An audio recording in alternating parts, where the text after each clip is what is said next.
how much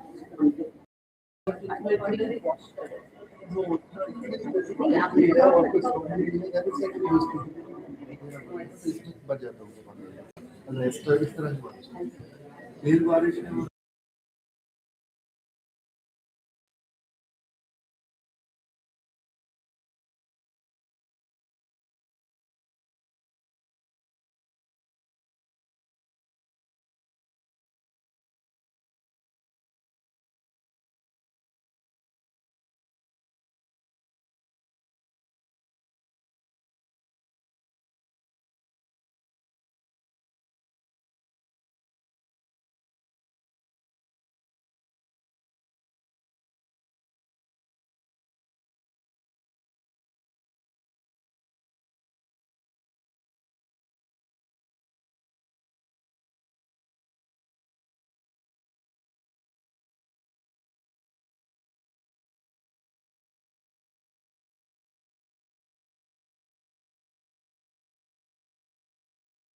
Okay, but nowadays what is happening is regular music jumps because you're there and Next time when you see here, this can't be happening.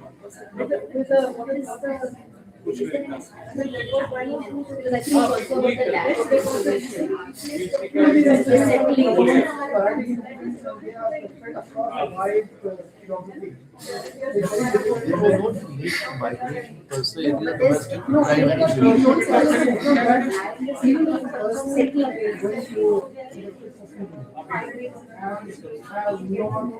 Understood well about the extreme of the supposed to be.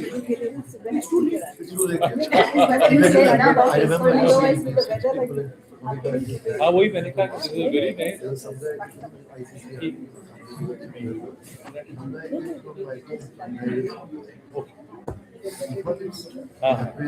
No, but yeah, no, but not part. Just very small. Like this is the same offices and very How are you? the MA and all. Just telling about the pre-departure board. Have you? Why I brought this up because they said this lack of information. So there is also this thing. Students are very enthusiastic. Professor Khadaria here.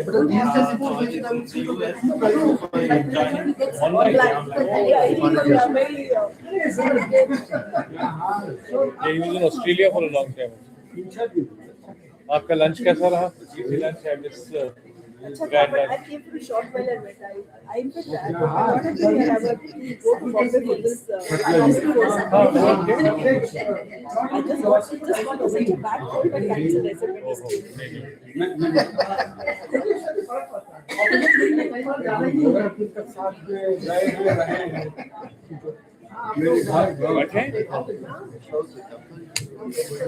बैठे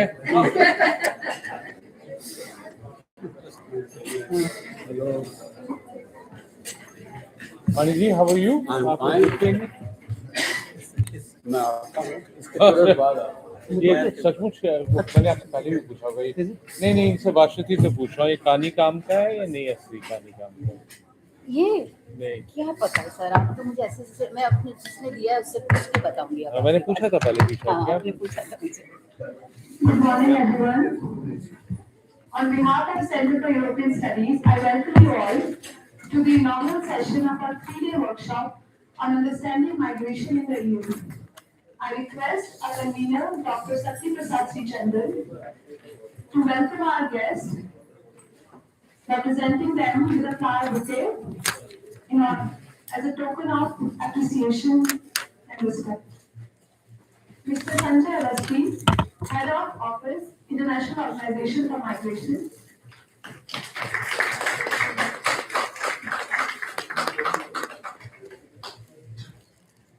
Professor Amitabh Mattoo,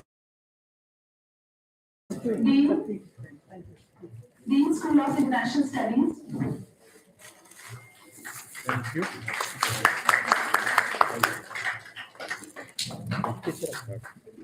Professor Bhaswati Sarkar, Chairperson, Center for European Studies at Yadav. yes, sir. Now I request Dr. Sakti to welcome our guests. Good morning and a very warm welcome to all our distinguished guests, respected faculty members, dear colleagues and participants. It is my great pleasure to welcome you to this 3-day workshop on understanding migration in the EU, organized by the Germany module on migration issues in the European Union, the Center for European Studies, School of International Studies, Delhi. At the outset, I extend my heartfelt welcome to our chief guest, Mr. Sanjay Awasthi, Head of Office, International Organization for Migration, India. His vast experience in managing migration governance and policy implementation at both national and international levels brings invaluable practical insights to our discussion. We are deeply honored by his presence. I also warmly welcome our Dean Professor Amitabh Mattoo, whose intellectual leadership and constant encouragement have consistently strengthened academic initiatives at SIS. Under his guidance, SIS has not only continued its tradition of academic excellence and nurturing some of the finest students in the country, but has also increasingly emerged as an important think tank, contributing meaningfully to policy debates and strategic discussions at national and international levels. We are privileged to have with us Professor Bhaswati Sarkar, the head of our family. She is the Monnet Chair and Chairperson of Center for European Studies. Her scholarship and leadership in European studies have been central to advancing serious research on European Union and Europe within JNU and beyond. And I especially thank for our guidance in organizing this program. Over the next 3 days, we look forward to the insights of our distinguished speakers, mentors, other esteemed colleagues who will guide us through conceptual, methodological, and policy dimensions of migration in the EU. This workshop is part of our sustained academic engagement with migration studies. In 2024, we organized Young Scholars Conference on Migration. In 2025, we hosted the conference on Indian migration to the EU challenges and responses. This year's workshop marks our third major academic event focusing on migration in the European context, reflecting our continued commitment to building rigorous and policy-relevant scholarship in this field.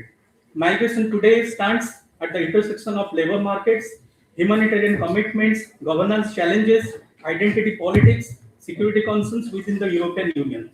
Through expert lectures, thematic working groups, technical sessions, policy simulations, and poster presentations, we hope to move beyond crisis narratives and engage in deeper evidence-based understanding. I sincerely thank all our guests, speakers, faculty colleagues, research scholars, and students for being part of this initiative. Your presence and participation make this workshop meaningful. With these words, I once again welcome you all and wish us 3 days of stimulating discussions and fruitful academic exchange. Now, I request Chairperson Professor Bhaswati Sarkar to chair this session and carry forward the session. Thank you. Thank you, Shakti. A very good morning to all. And on behalf of the Center for European Studies, I join Shakti in welcoming all of you this morning. A special welcome to our guest, Mr. Sanjay Awasthi, and our Dean, Professor Mattoo. I'll take this opportunity to also express my deep appreciation for you, sir, because Professor Mattoo has been constantly, as Shakti said, encouraging us in all the events and activities that we are organizing. So very special thank you to you.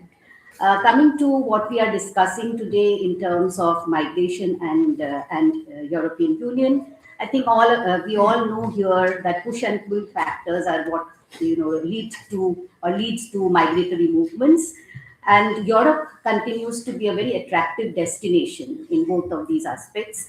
And we have people who seek education, work, or go to Europe for safety and security. So push and pull factors, as I said, continue to be important here. And this topic of this workshop on understanding migration in the European Union is very timely, because without any doubt, migration has been on the European Union's agenda, both as a union and of the member states now almost for a decade, and it's going to be a top priority in terms of how it looks at itself and how it kind of establishes relations with other countries.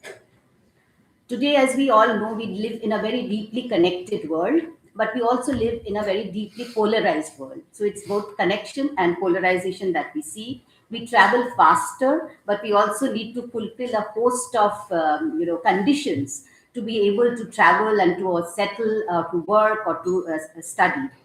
And increasingly what we see that this entry and settlement conditions are becoming stricter and stringent and more demanding and more scrutinized. States guard entry, and one of the important things when they guard entry is that one must be the person who's to enter must be adjudged as beneficial for the destination country to be allowed in. So Europe in this case is no different. So when I look at migration and European Union today, and also of the different states, what I see is multiple elements at work. Elements like selection, regulation and prevention, struggle, division, and apprehension. And all of these elements, as I see, are also interconnected and interlinked. If we just look at selection, this is reflected when EU and member states are enthusiastically looking for skilled workers, looking for students to come and study. Recent policies by Germany and France are a case in point, where we see that they're very enthusiastic to welcome Indian students in their country. They're specifically looking at skilled professionals. France, for instance, is targeting 30,000 Indian students by 2030. And there are agreements with various universities, some 35 universities, and it has launched what is called the Classes Internationals, which basically is a one-year program to kind of train you or prepare you for going to France and study. So you can see that there is this kind of interest in terms of selecting people who are going to come. Similarly, Germany, as I said, is also interested in attracting Indians. Last year, the German ambassador very clearly and very openly through his social media account was actually inviting Indian professionals and especially from the IT sector, science, technology, and management to explore the opportunities in Germany, and also reassuring that the opportunities and the rules in Germany are very straight and they don't keep changing. So you are welcome to come. So this is the point. This is what we see when we look at in terms of selection. But apart from this selection, this comes hand in hand with regulation and prevention. So this is another aspect that I see when we look at Europe. And this regulation and prevention is not just related with irregular migrants, but it is also related to movement of asylum seekers and refugees. And I think most of us across the room know how European Union has been struggling with that. And it has, in one sense, also tried to kind of work around policies to meet with this challenge. For instance, it has entered the 2016 EU-Turkey deal. Then there is a 2024 EU-Egypt agreement. Individually, member states are also making deals with other countries. Here, we can talk about Italy and Albania. We can talk about how the Dutch government has made agreements with Uganda. So we can also, this is about European Union. But if you just look at Britain, we also know about the deal with Rwanda. So there are these various elements that one can see when we look at this question of migration. The third element, which I think is important when we are looking at the question of migration and Europe, is what I would term as an element of struggle. And this element of struggle, I would argue, is related to acceptance and integration of migrants. So this is something which has come up very, again, as a big challenge, and is something very much on the radar of European states. There is rising anti-immigrant sentiment in European countries. There is a rollback on the kind of open policies, multicultural policies which were there. And there's a rollout of integration policies which stress on the need to adapt to the culture and the language, etc., of the host country. There's also the politics of othering. There's binaries on us and them, which have become more pronounced. And increasingly, we also see the popularity of the right-wing parties, which have successfully managed to actually push this agenda of immigration at the center stage of European politics, both at the level of member states and also of the European Union. So there are these number of elements that we see when we talk about this issue of migration. The other thing element which I just think that comes to my mind and which I flagged at the initially is that of division among the European Union's member states. So there is a division among the European member states as to how they want to deal with this question of migration. This became very acute. Again, many of you are aware that during the 2015 refugee crisis, when Europe, the Dublin regulation collapsed and Europe was actually speaking in different voices. Some members were welcoming refugees, others were restricting. The Visegrad 4 countries came out very strongly opposing a resettlement plan of the European Union. So there is this division that we see. And then we see that the European Union is trying to put in place a new pact on migration. And again, there is the tensions, pulls and pressures in terms of different mechanisms that would be put in place is quite visible. For instance, when we talk about the declaration of solidarity, which would be the most important thing in terms of burden sharing, That is again something which was problematic, with some states wanting institutionalization of relocation quotas, where again the Visegrad fours were opposing it, and they finally what you have is a solidarity mechanism put in place, but voluntary solidarity mechanism, where again you have different options, whether you want to go for resettlement or you just give financial help. So there are these, this basically reflect the kind of different positions which member states have on this important issue of migration. We can see in the reflection of this in the kind of standoff the EU had with Hungary. And last year, Viktor Orban, Hungary is up for election. We don't know what is going to happen after April. But last year, Viktor Orban, when he was fined, and Hungary was basically fined for not adhering to EU policies to the tune of 200 million lump sum, and a daily fine of 1 million euros per day. He said paying a fine of 1 million euros per day is better than letting in migrants. So you can see the kind of standoff and division that is there on the issue of migration, how sensitive it is, how politicized it is. This is something I think is interesting when we are trying to look at the EU picture.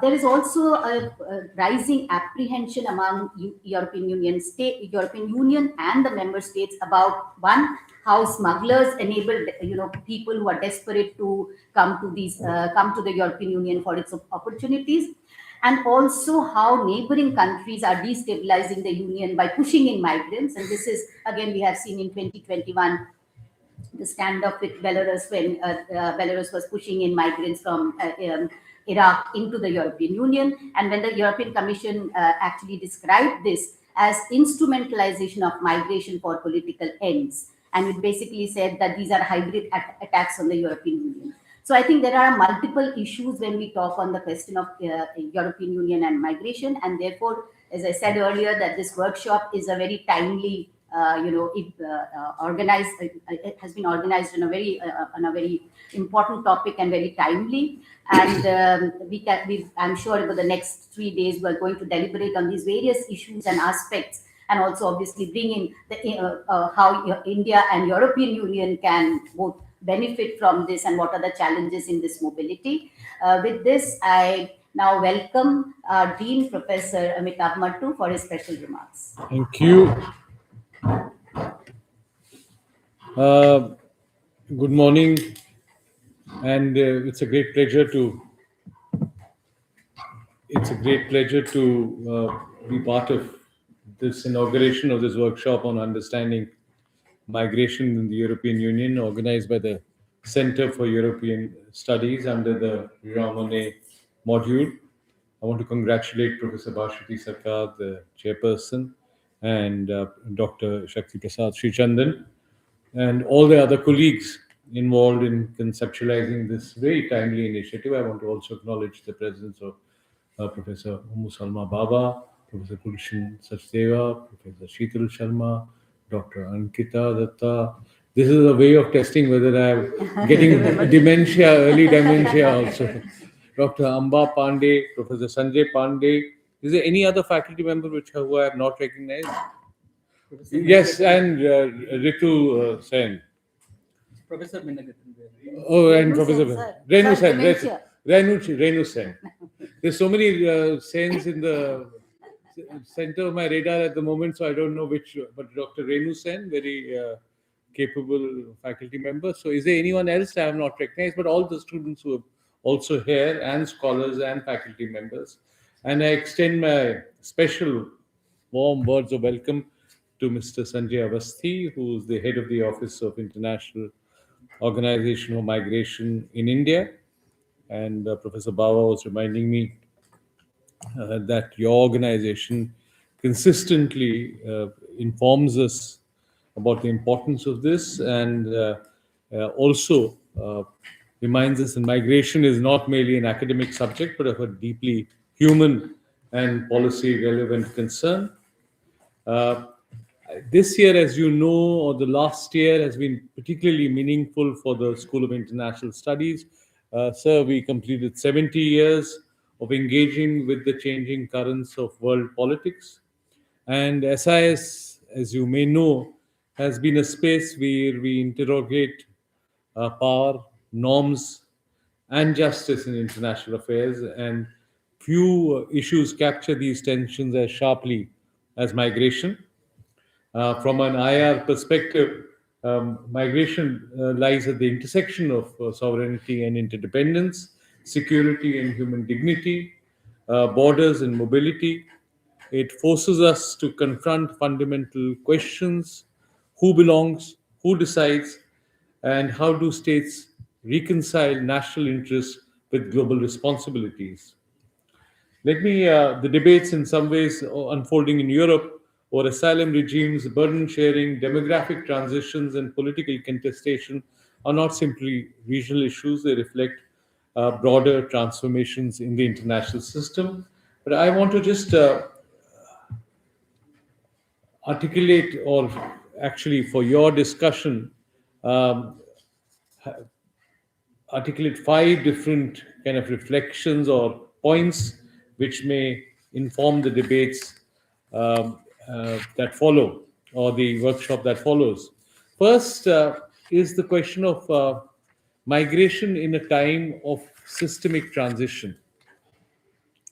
We are living through a period of systemic flux in international order.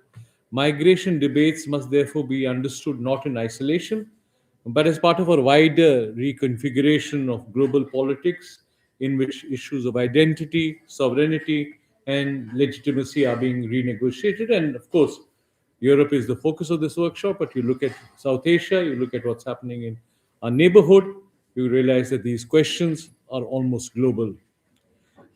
Second is which has been happening for some time, the securitization of mobility.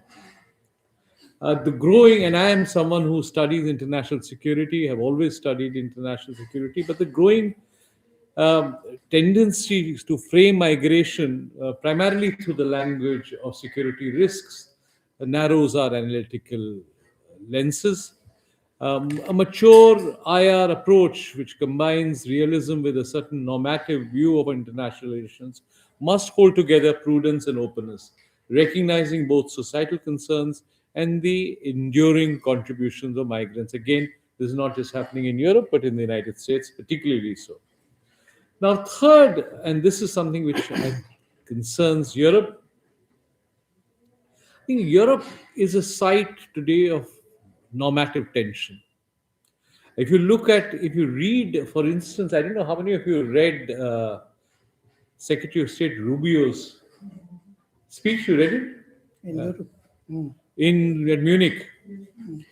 I mean, it's absolutely, and how unfettered migration and has almost undermined the great Western Christian civilization. But this is Europe's experience reflects a deeper tension within liberal democracies. How to sustain solidarity in an era of heightened pluralism and uncertainty.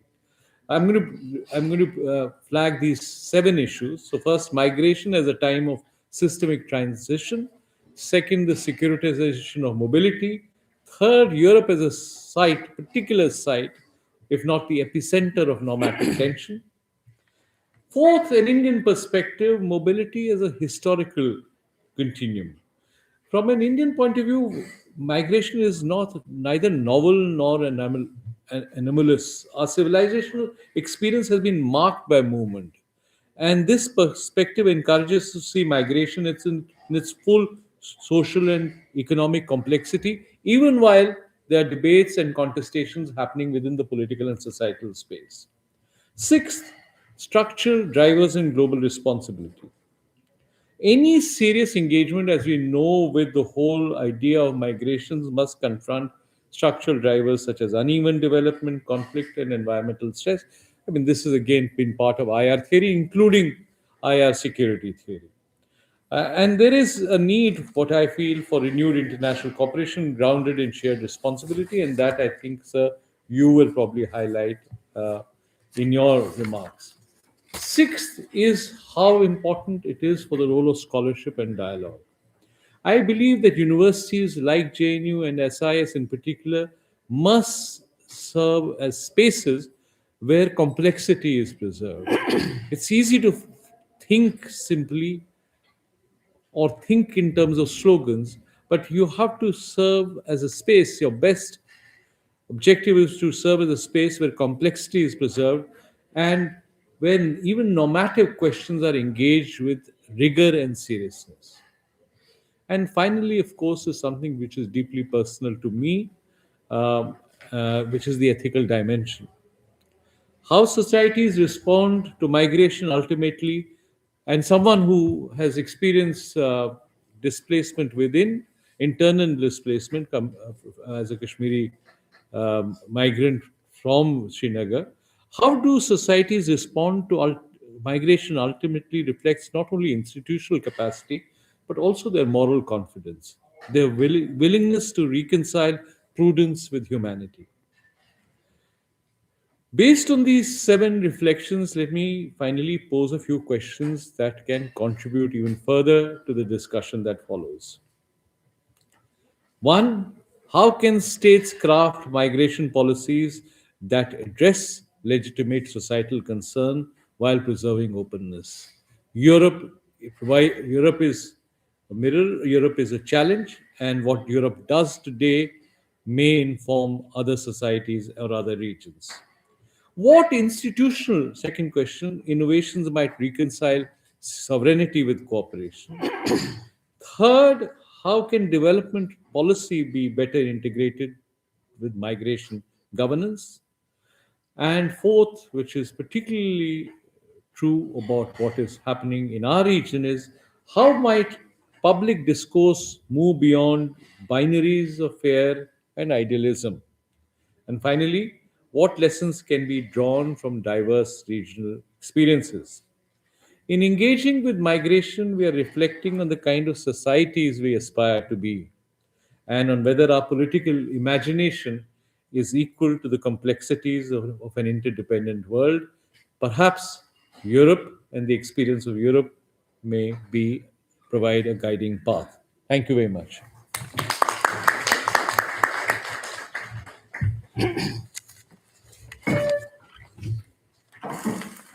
Thank you, Professor Mattoo, for giving us some questions to ponder and also your 7 points in terms of how you can look at migration. I think one of the important things which here stands out for me is ultimately when we talk about balancing, when you're saying that, how do you balance the need for maintaining your integrity as a society and a state, and also then have openness. So I think most of the countries that we see around is basically struggling with that. And the ethical dimension of migration that you talked of seems to have taken a backseat for now. So the main thing is how, as I said earlier, is how do you prevent, how do you select the best of the lot, compete for selecting the best with those kind of policies, and try and move the others who are seeking refuge and asylum, which was one of the important hallmarks of how Europe looked at itself, to try and prevent them from coming. And therefore, you have these different kind of deals that Europe has struck, so that the countries of origin, development, and in the countries of origin, or not allowing people to move, and all the asylum process, and that is being actually undertaken in a third country. So I think there are serious challenges right now in terms of how migration has become an issue of political contestation, and it's becoming very difficult for states to actually move beyond that. So pro-migration, nobody wants to kind of come from that position. So and this narrative around the rest in terms of what you don't want is also kind of influencing the general atmosphere. And that is why there is a kind of an anti-immigrant sentiment. So you have this mobility of skilled workers and people who you want, but the environment within the societies are much more polarized, because the conversation around migration has become much more sensitive, and it's this binaries of us and them, the questions of culture, all of that come in. I mean, a quick example would be, when I said 2015 refugee crisis, there was a division, yes. But if you look at the Ukrainian refugee crisis altogether, so there are also refugees and refugees. So I think there are many interesting issues here when we are actually it's very complex, and we have to address all of these complexities and also the anxieties that societies and population of respective states have vis-a-vis the question of migration and vis-a-vis the question of the other. Now I would request our chief guest, Mr. Sanjay Awasthi, to deliver his keynote address. And I'm sure you're going to bring much more and with your experience to what we have just planned. Thank you. Thank you. Professor Mattoo, Dean, Professor Bhaswati Sarkar, Professor Bawa, Professor Gulshan Sachdeva, Professor Sheetal Sharma, Ankita, Dr. Amba Pandey, and especially my old friend, Professor Sanjay Pandey. In fact, we used to be hostel mates. Really? Yes. And we have spent so many days and evenings together. I've even been to his village in Devariya. Yeah. So thank you. And my distinguished guests, colleagues and students who have come from, not only from JNU, from across the country, from various institutions. And by the way, as I said, I used to be a student in the School of Social Sciences. And this is where I also found my wife. So we were studying together. So it's my privilege to return to this campus, an institution that has long served as a space fostering critical and interdisciplinary thinking, intellectual debate, and policy innovation. And that shaped part of my own journey years ago as a student in the School of Social Sciences. So by the way, I was initially tempted to just speak, but then I thought that may not be the best way to do it because then we might overshoot the time. So that's why I've decided to stick to my structured test. So I extend my sincere appreciation to the Center for European Studies and the Jean Monnet module team, particularly Dr. Sakti, for convening this timely 3-day workshop on understanding migration in the European Union, bringing together emerging scholars to examine migration, which today sits at the intersection of economic transformation, demographic change, labor market transitions, and geopolitical realities worldwide. And I can say that very, very confidently because our organization has offices in nearly all the countries globally, including every member state of the European Union. So that helps us gain daily insights in terms of what's happening, what's shifting, and so on. So just 3 weeks ago, you would have read in the newspapers on January 27th, India and the EU concluded negotiations on what leaders from both sides have called the mother of all deals, the India-EU Free Trade Agreement. Alongside this historic trade pact, something equally transformative occurred. India and the EU signed a comprehensive mobility and migration agreement, the first such bloc-level agreement the EU has concluded with any partner, representing a strategic shift in how mobility is understood. The agreement establishes legal pathways for Indian students, skilled professionals, and researchers to access opportunities across all 27 EU member states, and also creates an EU legal gateway office right here in New Delhi. A single point where students and professionals can access reliable information instead of depending on informal intermediaries that often expose individuals to risk and, even worse, facilitate irregular migration. Colleagues, the numbers are striking. 144 services subsectors with commitments, uncapped student mobility, post-study work opportunities, and a commitment to negotiate social security agreements within 5 years so that Indian professionals don't lose pension benefits when they return home. However, The real significance lies beyond numbers. With several destinations, tightening immigration rules, and capping inflows in recent years, Europe is taking the opposite approach, opening opportunities. Europe's population is aging, and its labor markets need skilled workers. India has a young, dynamic workforce at a time when several migration corridors face challenges. India and the EU are building bridges. But policy initiatives are invariably different from operational realities. That's where research like yours becomes indispensable. These are the topics your research must address to ensure it's contemporary, it's relevant, and it's useful and forward looking. So, our work, our means the International Organization for Migration, is guided globally by the Global Compact for Safe, Orderly, and Regular Migration, in short, GCM. Adopted in 2018, GCM represents first intergovernmental agreement covering all dimensions of international migration. And Professor Mattoo, when you mentioned about the ethical dimension, that's a very critical element of the GCM. It runs throughout the 23 objectives.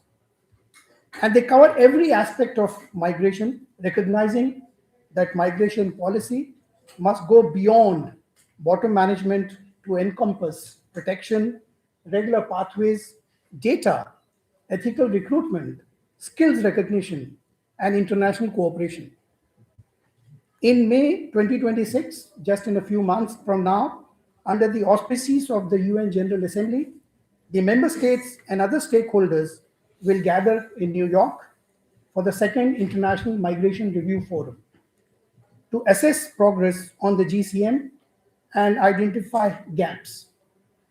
Your research initiatives matter beyond this room and contribute to the global conversation through the whole of government and whole of society approach to migration governance. Last week, during the national consultation on GCM, which was co-hosted by IOM and the Ministry of External Affairs, IOM also launched the Prayas research report mapping the international migration trends from India of youth, skilled professionals, and students. And colleagues, this is going to be, as soon as the report is out, you will recognize that it's one of its kind research, because very limited body of knowledge currently exists in terms of having a better understanding about international migration trends. And Professor Sachdeva, we were really fortunate to have you there and also to moderate one of the sessions. So PRAYAS is an acronym promoting regular and assisted migration for youth and skilled professionals. It represents a comprehensive attempt to consolidate the entire spectrum of government and non-government initiative for safe, orderly migration from India. Drawing on insights from a nationwide sample of over 10,000 respondents, the research reveals the following patterns about the India-Europe corridor in particular, and several other destinations as well. Number one, mobility aspirations are rising rapidly, with nearly 275,000 Indian students choosing European destinations. The information gap remains one of the most significant vulnerabilities. Young Indians seeking opportunities abroad urgently need accurate, timely, and relevant information throughout their migration journey, not when they are ready to travel for the overseas destination, but instead right from the time they start thinking of migrating. And the information particularly on visa procedures, recognition of qualifications, labor rights, and welfare measures. The lack of reliable information drives many towards unauthorized agents and irregular channels, making them vulnerable to exploitation. Number three, the labor demand is dynamic, underscoring the need for periodic skills demand assessment to ensure skills alignment. This is so dynamic that the assessment which is carried out today becomes irrelevant 6 months later. That's the level of dynamism. Number four, The state governments are the operational backbone, which all of us are gradually recognizing. And the Prayas research has engaged 15 Indian states, from Tamil Nadu to Punjab, from Kerala to Assam. State level initiatives such as recruiter verification, pre-departure orientations, and migrant helplines are where policy meets people. The research has also highlighted the fact that we need complementary ecosystems of information, protection, and skill matching, because every statistic is an individual making one of the most consequential decisions of their lives. You would be aware of several migration and mobility partnership agreements that the government of India has signed with destination countries, many of them in Europe. And efforts like these, along with the research like the one IOM has conducted, create a conducive ecosystem for safe, orderly, and regular migration. But they also reveal the challenges that we continue to encounter. As you engage over the next 3 days, I urge you to examine these challenges that will shape whether the promise of the India-EU mobility framework is truly realized. Number one, how will fast-tracked visa procedures function at consulates across India? That's a very basic but very pertinent question. How will qualification recognition be harmonized across 27 member states? How will the EU talent pool platform interface with India's existing immigration infrastructure? These will determine the framework succeeds or stalls. Number two, the EU's corporate sustainability due diligence directive, which is adopted some time back, requires companies to identify and address human rights risks throughout their supply chains, including recruitment. And that also resonates with Professor, what you said, Professor Mattoo. Here we are focusing on ethical recruitment, which is very critical.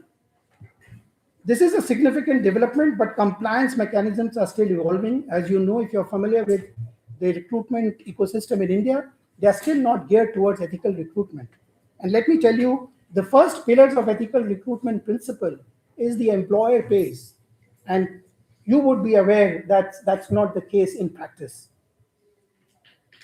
In India, where much recruitment happens through intermediaries operating at state and district levels, how do we ensure that ethical recruitment principles reach the last mile?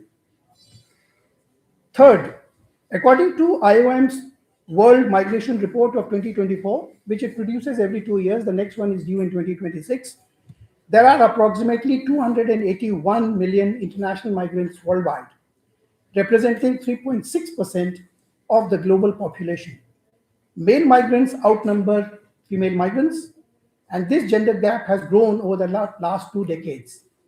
Yet, we also know there has been a steady increase in the number of female migrants, especially students, migrating from India to Europe, particularly in STEM fields.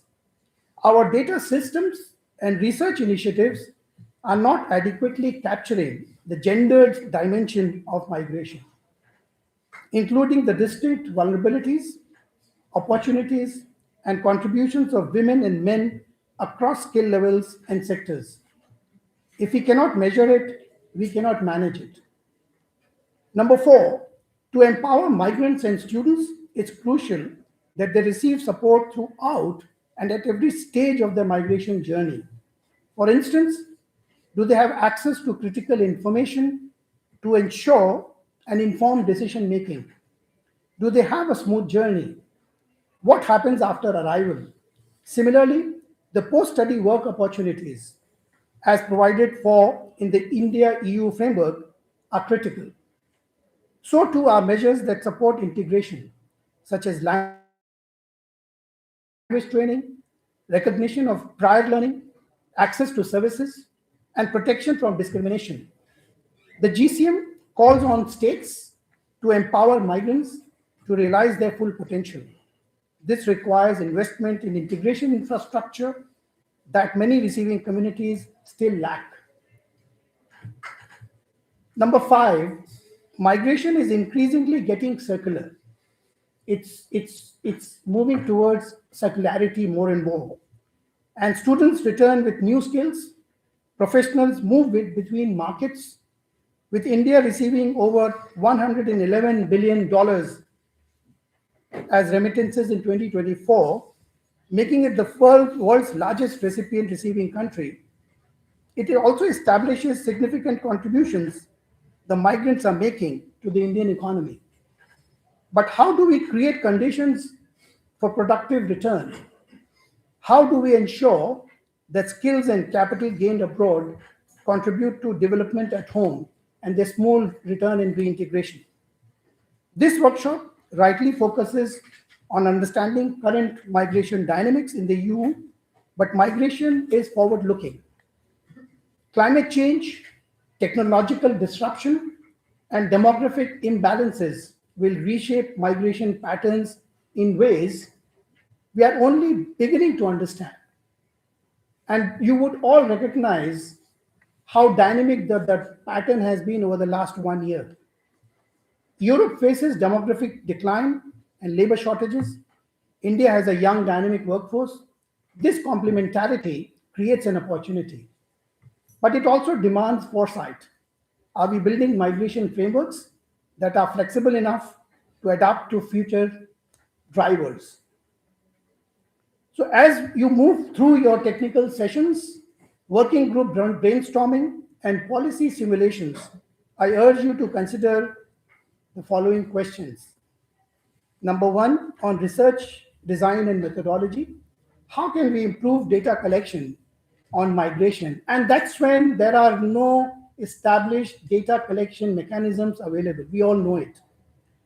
And that was something which prompted us to carry out this research, which I just now mentioned. So the data collection that is segregated not just by gender, age, and skill level, but also by sector, region of origin, and migration pathways. What new methodologies can capture the lived experience of migrants in ways that inform policy?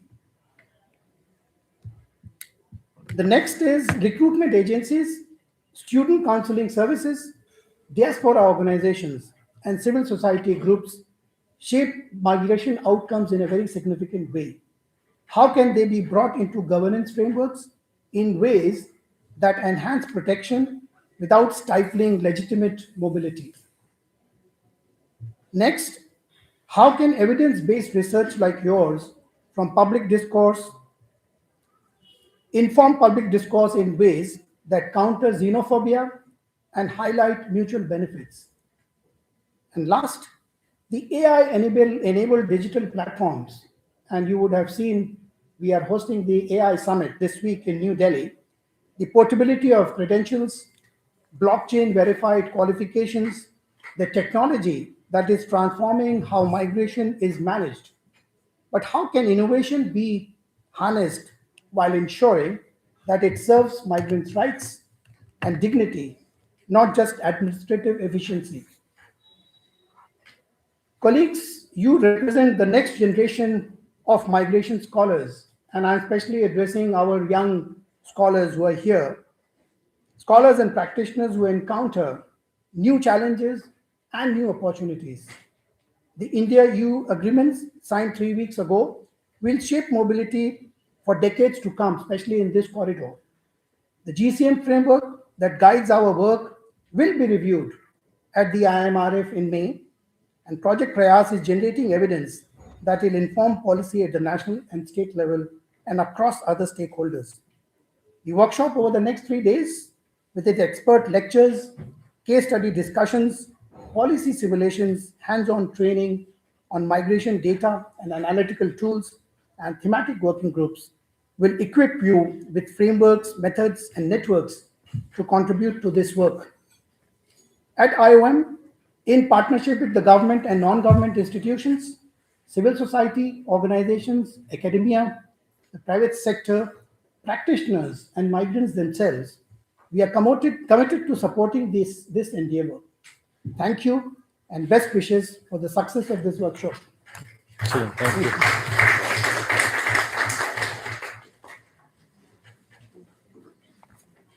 Thank you, Mr. Awasthi, for sharing the work that is being done by your organization and also giving us an ocean of work that remains to be done and where we can help. There are many interesting, things that you flagged. One of the things which kind of stuck with me is when you at the beginning said that there are many policy initiatives. And yes, at regular intervals, we have different policy initiatives, but the challenge, as you said, is operational reality. So, what is the gap and how to identify and how address those challenges is the main question. You talked about the India EU Mobility and Migration Agreement, which is, of course, a very important landmark agreement. And as you just said, that it is going to kind of shape the mobility for some years at least down the line. And you also talked about the importance of continuing importance and looking at methodology and the very question of data and having more nuanced data in a sense other than looking at sectoral issues. Anyways, so there are a number of things which you have already told us as to what we need to do. Thank you for that. I'm just wondering if you would allow a round of questions. Sure. Because I'm sure here everybody would be eager to actually have some interaction with you. Sure. So a quick round of questions. If anybody has any question, this is the time to go. Professor Baba wants to go first. I think, thank you so much, Sanjay, for your statement and what you said on the. I want to come to data, which has become extremely important because that actually designs policy.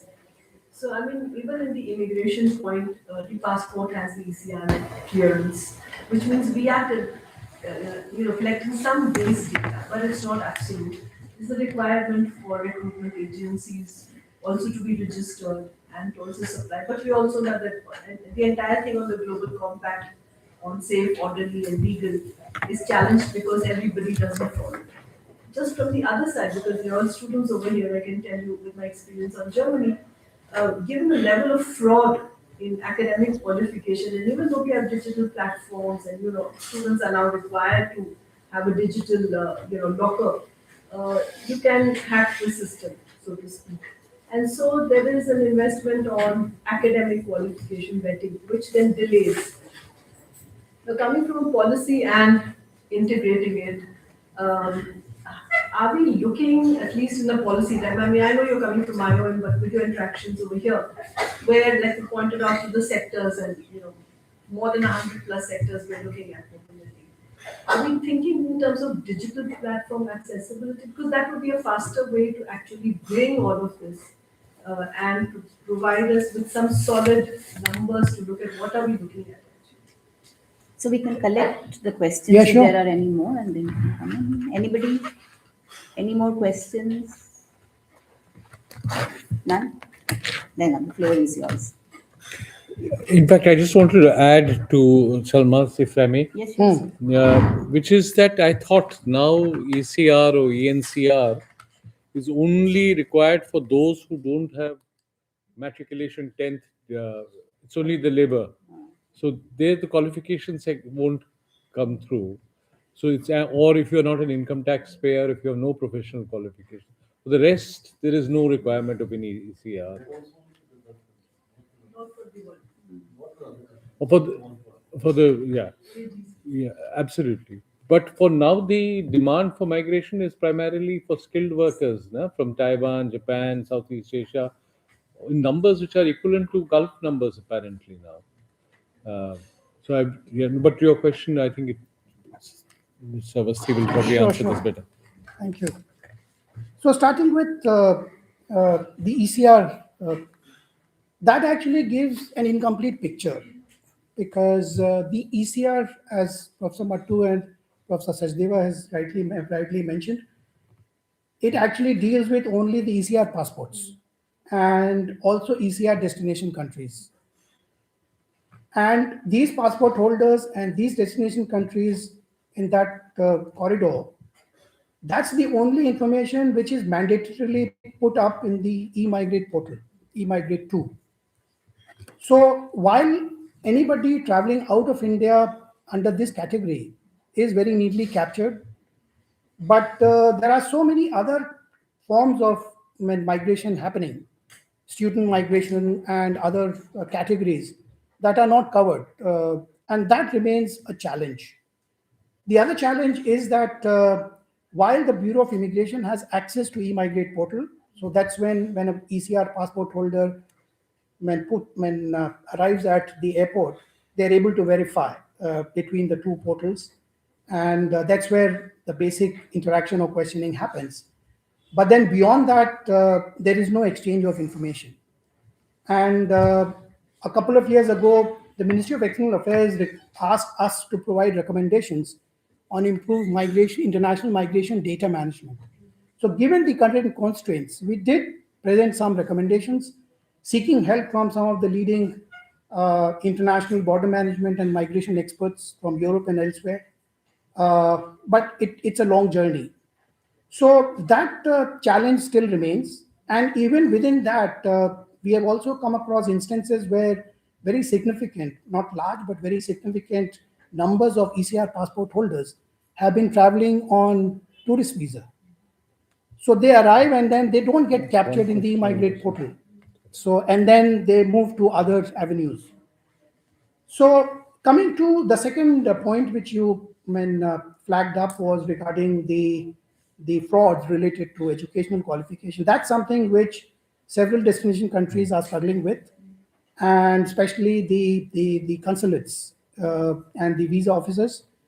And there are conversations ongoing how to streamline that so that that fraud could be easily detected through online mechanisms and blockchain technologies, etc. But it hasn't reached that stage, unfortunately. So, and that is why you would often come across these certain decisions by certain diplomatic missions about not prioritizing certain visa categories of students and so on. That's primarily because of these factors. So yeah, it remains. But then when the people who are part of it, we also have regular conversations when they are aware of it. And while they are taking their own individual initiatives to deal with it, but there is still a larger coordinated response required. One supplementary, with the permission of the Yes. chair, is there any move at all of sharing biometric data in terms of movement of labor or movement uh, of of people who are going in for higher education, because it's a very sensitive area, but there are certain visa portals which are accessible, which provide you with authenticated visa as well. So I wonder whether, for instance, Indian biometric data is available to other countries as well. Generally not. And various countries in the EU, of course, it gets into the pool. And that's why the Eurostats and all that is able to populate the data. But so there are, when you look at the international border governance uh, systems, there are various currently coexisting. And one of them actually gives the US access to that data. And that's decided by the specific member state. It's probably stored in some cloud in America only. Yeah, most of it. Even now with digital AI, sovereignty, everything is. But then it all comes down to the willingness of the member states. I mean, the Five Eyes do it for the intelligence and counter-terrorism or counter-crime, but I was just wondering, because this is a gray area and there are very great concerns that biometric data may be available from India as well. EU has because the Schengen visa is biometric. So there are two ends. One is the biometric information which is retained here, which is not automatically shared. But then when the migrants and students go to the EU, then obviously they have to go through the process. And that's another challenge which the government often faces. They getting registered with the local diplomatic mission is advisable but not mandatory. And many of them, they don't. And they resort to registering locally and they feel that it's enough. So I'm sorry, but I just jump in with a small question, because you're constantly talking about, safe legal migration? And do you see this pathway of safe legal migration actually getting more restricted, becoming more selective, and therefore there is no other way, but there is also this irregular way that opens up? So is there any connection, because it's becoming more strict, so people still need to move, people will move irrespective of every kind of challenge they face because of the push factors from the country of origin, and therefore the more strict you become, you will also have these parallel ways of hacking and the smuggling and all of that continue. Is there anything something? So there are two realities existing in parallel.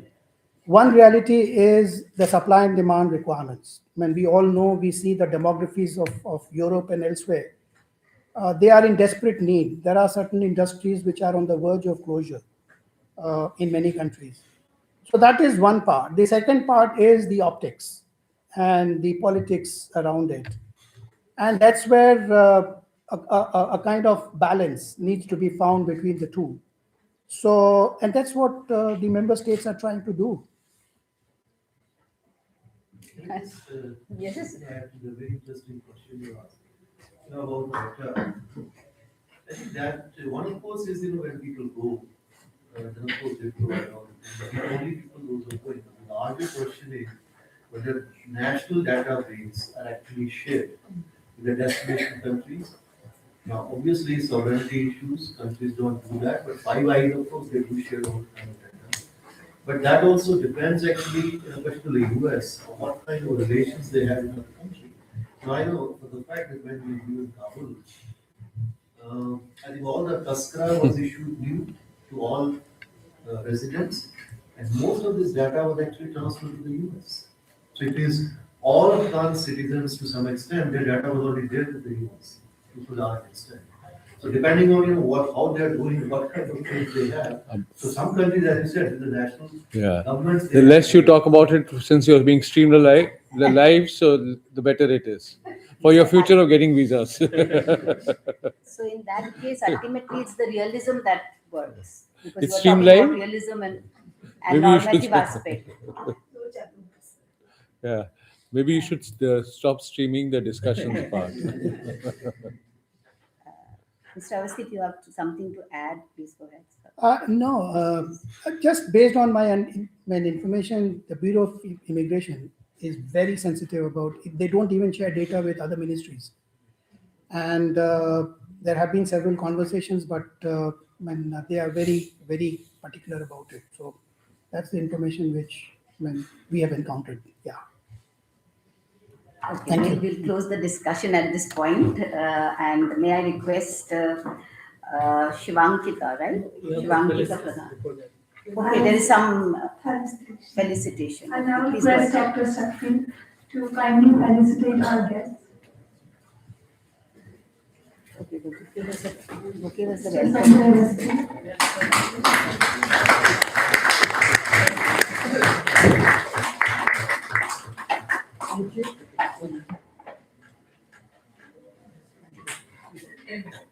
Professor Amitabh Mattoo. Thank you. Thank you very much.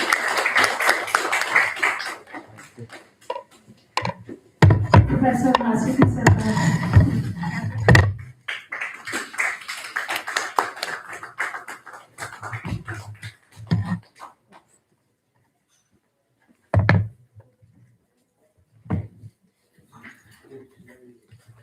Shibankita will now offer a vote of thanks.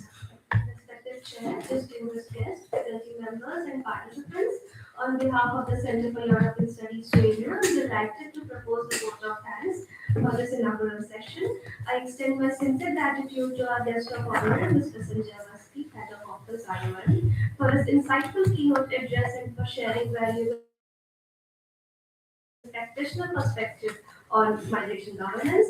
I would like to thank Professor Amitabh, Dean, School of International Studies, JNU, for his special address, which provided a broader institutional context to the themes of this workshop. My sincere thanks to Professor Bhaswati Sarkar, Chairperson, Center for European Studies, for her thoughtful opening remarks and for her continued academic leadership and support. Finally, I would like to express our heartfelt gratitude to Dr. Sakti Prasad Srichandan, the convener of this workshop, for his vision, dedication, and meticulous effort in organizing this program. I also extend my appreciation to all faculty members, organizers, and participants for being a part of this enriching inaugural session. Thank you all once again for your presence and contribution. I wish everyone a very fruitful and engaging workshop. Now may I request our guests and faculty members to come to the front and join us for a brief photograph. Okay. मैंने 12 बजे यहाँ it is better if some people keep sitting and then Yes. all the faculty members, although we are not having. Sir, आप बैठ जाइए. नहीं ना आप ही बैठिए ना, because उससे फिर पीछे आ जाएंगे ना सारे. हाँ. नहीं कोई ऐसा नहीं है, आप बैठ जाइए, लेकिन वो फिर जल्दी करिए. बैठिए, इसमें कोई छोड़ना है. एक ही सफ में खड़े हो गए महमूद अयाज, न बंदा रहा न बंदा Nawaz.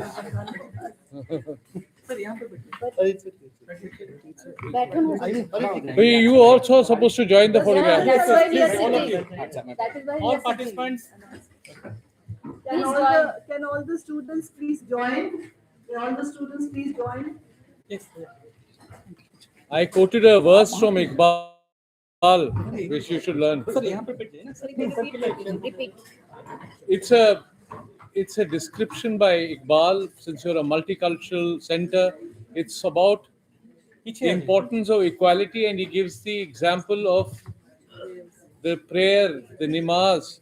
He says when the call of the muezzin came for the prayers, everyone stood in one line.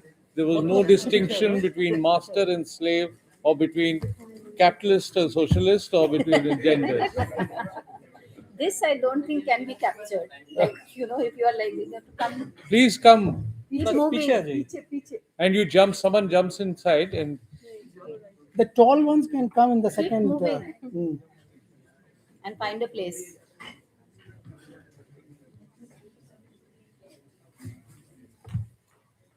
Jilson, come. Jilson, come. This place is not. Yeah.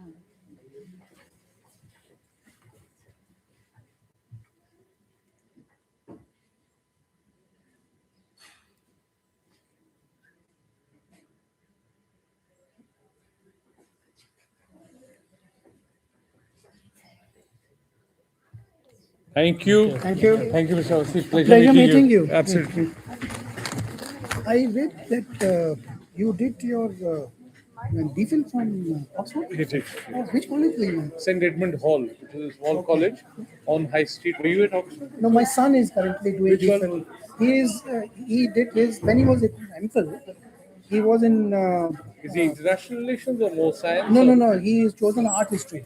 Okay, wonderful. Which college was He was in St. Cross, now he's in New College. Oh, New College is very next door. St. Cross was a relatively new college, but New College is one of the One of the oldest oldest, colleges. yeah. It's next to the college that I am. Okay. So is he doing Indian art history? Because No, his focus is Central Asia.